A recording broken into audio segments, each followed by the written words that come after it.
11 नवंबर 1918 को world war first खत्म तो हो गया,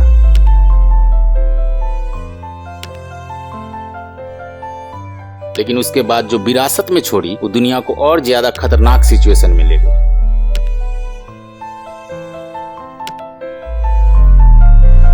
इकोनॉमिक हार्डशिप, ब्रोकन प्रोमिसेस और नफरत ने एक ऐसे माहौल को जन्म दिया जो दुनिया को सिर्फ 20 साल बाद एक और भयानक जंग में ले गया, वर्ल्ड वार 2। चलिए इसे डिटेल में समझते हैं, कैसे वर्ल्ड वार फर्स्ट की विरासत और परिणाम ने दूसरी वर्ल्ड वार को जन्म दिया और उसके कारण क्या थे।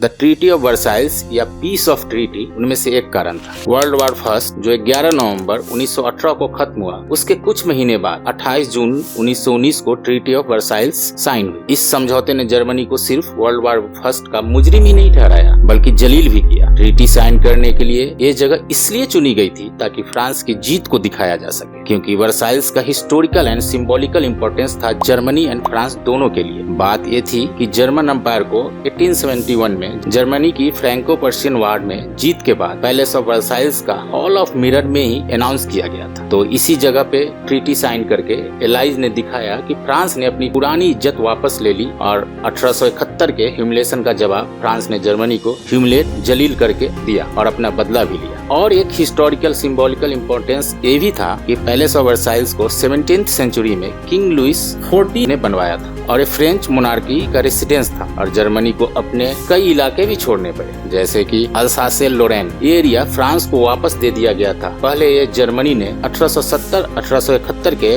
फ्रैंको प्रूसियन वार में ले लिया था। दूसरा सारवेसिन, ये एरिया जो कोल के लिए फेमस था, 15 साल के लिए लीग ऑफ नेशंस के अंडर रख दिया गया था। तीसरा ग्रीनलैंड, इसको टेक्निकली जर्मनी ने नहीं खोया पर ये एरिया डीमिलिटराइज कर दिया गया था ताकि जर्मनी और फ्रांस के बीच एक बफर जोन बन सके। और अफ्रीका एंड पैसिफिक रीजन में भी जर्मन कॉलोनी छोड़ने पड़े और आर्मी को छोटा करना पड़ा। उसकी लिमिट थी सिर्फ 1 लाख सैनिक और जर्मनी टैंक, एयरफोर्स और सबमरीन बैटलशिप्स नहीं रख सकते और बड़ी बड़ी रिपार्टेशन पे करनी पड़ी। सबसे ज्यादा दर्द दिया वार गिल्ट कॉज आर्टिकल 231 ने, जो जर्मनी को पूरी वार का जिम्मेदार मानकर उसका नाम और इकोनॉमी को सालों तक बर्बाद करने की साजिश की गई। इससे जर्मनी के लोगों में ज्यादा नफरत पैदा हुई। जर्मनी के लोग ट्रीटी ऑफ वर्साइल्स को डिक्टेट यानी डिक्टेटेड पीस एग्रीमेंट कहते थे, जिसे जबरदस्ती विजेता देशों ने उन पर लागू किया है एक डिक्टेटर की तरह। जर्मनी में उस समय एक और नारा था, stab in the back myth, जिसमें कई लोगों को लगा कि उनके सोल्जर्स ने ये जंग नहीं हारी बल्कि उनके पॉलिटिशियंस और जीव्स ने उन्हें धोखा दिया था, क्योंकि वर्ल्ड वार के एंड में जर्मन की पोजीशन हारने के कंडीशन में नहीं थी और जर्मन किंग विलियम द्वितीय ने ट्रीटी ऑफ वर्साइल के लिए एग्री हो गए थे। वर्ल्ड वार फर्स्ट के टाइम जर्मनी का किंग कैसर विलियम द्वितीय था, जो वार के बाद नीदरलैंड भाग गए थे। ये मुद्दा एडल्फ हिटलर के लिए एक पावरफुल प्रोपेगेंडा बन गया। हिटलर ने कहा जर्मनी को वापस उसकी इज्जत दिलाएगा और उसने स्लोगन दिया डिस्लैंड ओवर एलएस,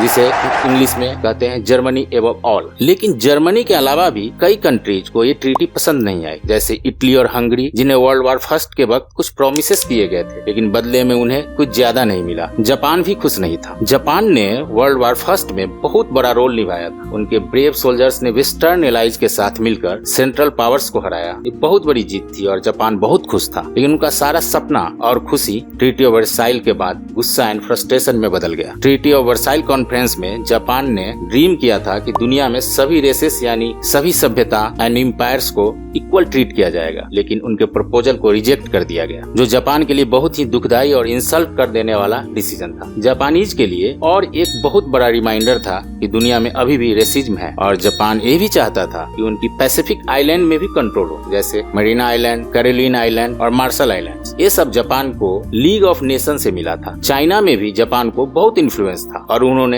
शैंगडोंग प्रोविंस और भी एरियाज पे कंट्रोल कर लिया था वर्ल्ड वार फर्स्ट में, लेकिन उसे ट्रीटी ऑफ वर्साइल से न ही इक्वालिटी, न रिस्पेक्ट और न ही कंट्रोल ऑफ लैंड कुछ नहीं मिला और जापान के अंदर भी गुस्सा एंड फ्रस्ट्रेशन पैदा हुआ, जो वर्ल्ड वार द्वितीय युद्ध के लिए बीज डालने जैसा हुआ। और दूसरी तरफ सोवियत रशिया भी खुश नहीं था, क्योंकि रूस को ट्रीटी ऑफ वर्साइल के लिए वार्ता में शामिल नहीं किया गया था, क्योंकि उसने पहले ही ब्रेस्ट लिटोवस्क की संधि पर 1917 की अक्टूबर क्रांति के बाद हस्ताक्षर किए थे जब बोल्शेविक सरकार प्रथम विश्व युद्ध से हट गई थी, यानी रसिया प्रथम विश्व युद्ध से हट गई थी। वर्ल्ड वार फर्स्ट से सोवियत रसिया अपने आप को बाहर कर लिया क्योंकि रसिया में सिविल वार हो रहा था। ब्रेस्ट लिटोस्क संधि के परिणाम स्वरूप रूस को लगभग 1 मिलियन वर्ग मील क्षेत्र खोना पड़ा था, जो उसकी आबादी का 1/3 हिस्सा था, और ये हिस्सा सेंट्रल पावर यानी जर्मनी और उसके एलाइड को मिला। और जब वर्ल्ड वार फर्स्ट खत्म हुआ and German means central power हार गई एंड रशियन जिस ग्रुप में फर्स्ट वर्ल्ड वार में था मींस एलाइज ग्रुप जीत गया, और रशियन को उम्मीद थी कि उसके ग्रुप यानी एलाइज ग्रुप के द्वारा उसके लैंड को उसे ट्रीटी ऑफ वर्साइल्स के द्वारा सेंट्रल पावर ग्रुप जिसमें जर्मनी था उससे छीन कर वापस कर दिया जाएगा, पर ऐसा हुआ नहीं। कुल मिलाकर नफरत और धोखा फासिस्ट एंड नेशनलिस्ट मूवमेंट को फील देने लगी और वर्ल्ड वार 2 की बीज यही बो दी गई थी।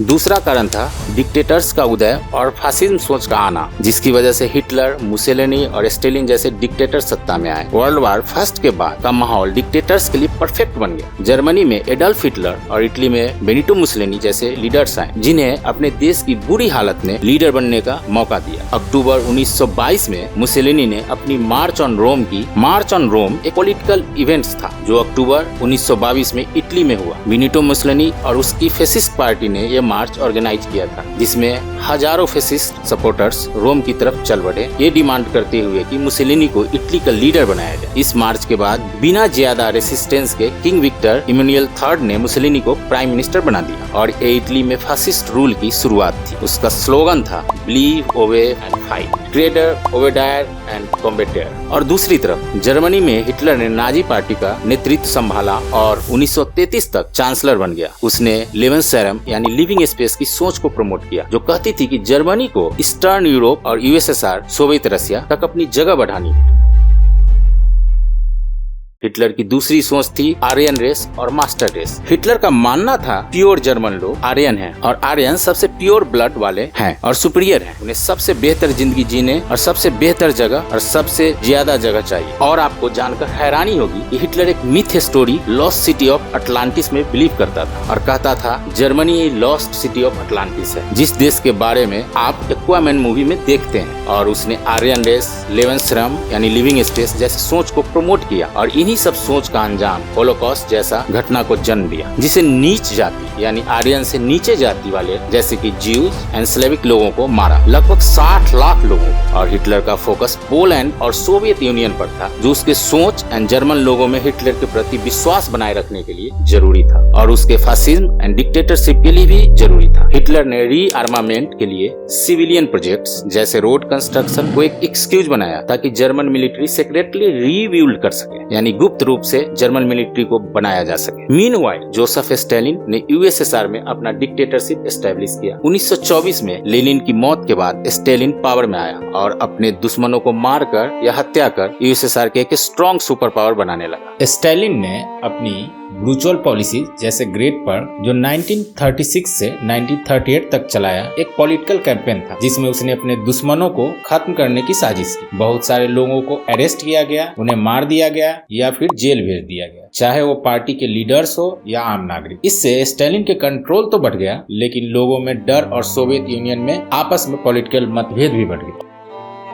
और एक कारण था hunger for power and expansion. World war first के बाद बॉर्डर्स तो नए बन गए। हिटलर और स्टालिन जैसे डिक्टेटर्स की एम्बिशंस ज्यादा थी। हिटलर का लेवेंसरम यानी लिविंग स्पेस का मतलब सिर्फ पुराने इलाके वापस लेना नहीं था, बल्कि जर्मनी के लोगों के लिए ईस्ट में नई जगह बनाना भी था। उसने अपने 1924 के बुक में, जब वो जेल में था, कैंप में अपने एक्सपेंशन प्लान को क्लियरली लिखा है। हिटलर की सोच थी उसे पूरे यूरोप को आर्यन लोगों के लिए आर्यनों का देश बनाना था। हिटलर यहाँ तक कि वो आर्यन सर्टिफिकेट भी दे रहा था, जो एक पासपोर्ट की तरह काम करता था। सेम हिटलर की सोच की तरह इटली के मुसेलिनी का सपना था मारे नोस्ट्रम, जिसमें वो मेडिटेरियन सी को पूरा इटली का समुद्र बनाना चाहता था। खैर, मुसेलिनी ने इस वजह से 1935 में इथियोपिया पे अटैक किया, जहां उसने केमिकल वेपन्स तक का इस्तेमाल किया। वहीं दूसरी तरफ सोवियत यूनियन के स्टालिन भी अपनी पावर बढ़ा रहे हैं। 1939 से 1940 के विंटर वार में उसने फिनलैंड को इन्वेड किया और ईस्टर्न यूरोप तक अपना एक्सपेंशन कंटिन्यू रखा। स्टालिन के लिए ये सब एक्सपेंशन उसके लॉन्ग टर्म पावर प्लान्स का हिस्सा था। और कारण था लीग ऑफ नेशंस की नाकामी। लीग ऑफ नेशन एक टूथलेस बॉडी जैसा था जो किसी को काट नहीं सकता था। वर्ल्ड वॉर फर्स्ट के बाद लीग ऑफ नेशंस को बनाया गया था ताकि फ्यूचर वार्स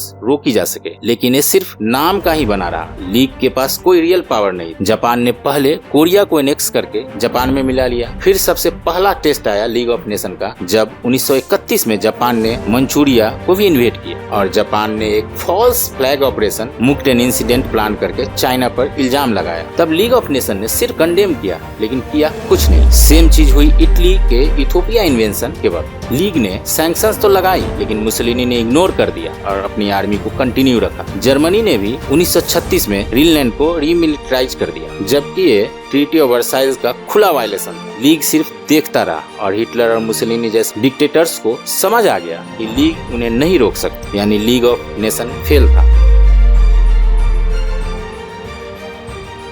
और एक कारण था इकोनॉमिक इनस्टेबिलिटी, हाइपर इन्फ्लेशन और ग्रेट डिप्रेशन। वर्ल्ड वॉर 1 के बाद जर्मनी का इकोनॉमी तो बर्बाद हो चुका था। 1923 में हाइपर इन्फ्लेशन ने और हालत को खराब कर दी। एक टाइम आया जब एक लोफ ब्रेड खरीदने के लिए 200 मिलियन मार्क्स लगते। लोग अपना पैसा व्हील बैरो में लेकर घूमते थे लेकिन वो कुछ नहीं खरीद पाते। इस हालत ने मिडिल क्लास को टोटली खत्म कर दिया और रेडिकल आइडियोलॉजीज जैसे नाजिज्म बढ़ने लगी। फिर आया अमेरिका में ग्रेट डिप्रेशन का टाइम, जो Germany and world war first में जो भी कंट्री भाग लिए थे उन सबको इकोनॉमिकली बहुत ही बुरी कंडीशन में पहुंचा दिया। जो अमेरिका फाइनेंशियली उन देशों को down plans and young plan के थ्रू कंट्रोल कर रहा था। ये आप पिक्चर में देख सकते हैं कैसे अमेरिका दूसरी कंट्रीज को लोन देकर और उनसे पैसा वापस लेकर कंट्रोल कर रहा है। बेसिकली वर्ल्ड वॉर फर्स्ट के बाद जर्मनी को 132 बिलियन गोल्ड मार्क्स, जो आज के समय में 270 बिलियन यूएसडी होता है, वार रिपार्टेशन देने, लेकिन वो नहीं दे पा रहा था। इसलिए 1924 में डॉस प्लान लाया गया। डॉस प्लान के तहत अमाउंट कम कर दिया गया और पेमेंट के लिए ज्यादा टाइम दिया गया। फिर 1929 में यंग प्लान लाया गया जिसमें अमाउंट को 132 बिलियन से कम करके 112 बिलियन गोल्ड मार्क्स कर दिया गया ताकि जर्मनी को थोड़ी और मदद मिल सके। खैर, ग्रेट डिप्रेशन जिसमें दुनिया भर के कंट्रीज को बड़ी इकोनॉमिक क्राइसिस का सामना करना पड़ा और उस समय जर्मनी में अनएम्प्लॉयमेंट 30% से ऊपर चला गया और हिटलर का प्रॉमिस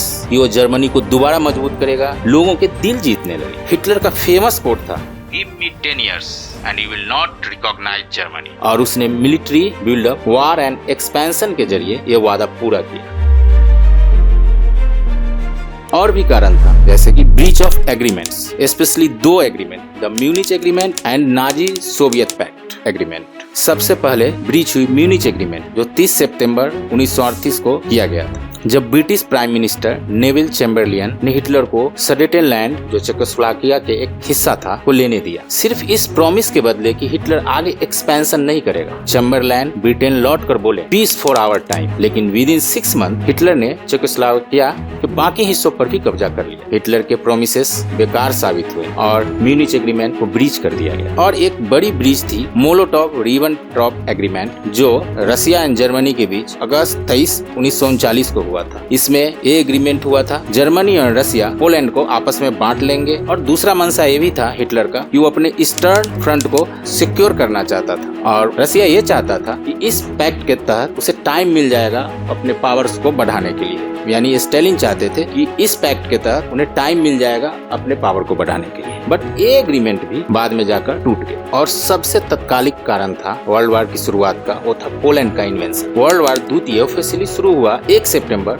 1939 को, जब हिटलर ने पोलैंड इन्वेड किया। जर्मनी ने अपना लाइटनिंग वार स्ट्रेटजी यूज किया और पोलैंड के डिफेंस को तबाह कर दिया। फिर 17 सितंबर को यूएसएसआर ने पोलैंड के ईस्ट साइड से इन्वेड किया और पोलैंड को दोनों तरफ से घेर लिया। पोलैंड कुछ हफ्तों में ही गिर गया और रसिया एंड जर्मनी ने पोलैंड को आपस में बांट लिया। दूसरी तरफ ब्रिटेन और फ्रांस, जिन्होंने पोलैंड को प्रोटेक्शन देने का वादा किया था, ने 3 सितंबर 1939 को जर्मनी के अगेंस्ट वार डिक्लेयर कर दिया और वर्ल्ड वॉर 2 ऑफिशियली स्टार्ट हो गया। ये कुछ प्रमुख कारण थे वर्ल्ड वॉर 2 स्टार्ट होने का। वर्ल्ड वॉर फर्स्ट तो ऑफिशियली 11 नवंबर 1918 को खत्म हो गया था, लेकिन जो प्रॉब्लम्स उसने छोड़ी वो वर्ल्ड वॉर द्वितीय के लिए परफेक्ट रेसिपी बन गई। Treaty of Versailles, economic depression, league of Nations की नाकामी और फेसिस्ट डिक्टेटरशिप सब आपस में कनेक्टेड थे, जो फाइनली दुनिया को एक और बड़ी जंग में ले गई। दोनों वर्ल्ड वार्स के बीच का टाइम ऐसा था जहां सब कुछ लगभग वही चल रहा था जैसा वर्ल्ड वार फर्स्ट के बाद छोड़ा गया था। इकोनॉमी, पॉलिटिक्स और लोगों की नफरत, हर किसी को लगता था कि पहली वार ने सब कुछ सॉल्व कर दिया, लेकिन असल में सब कुछ घड़ी की बॉम्ब की तरह टिक टिक टिक टिक करके रेडी थी, जो कभी भी फट सकती थी। और जो जब फटा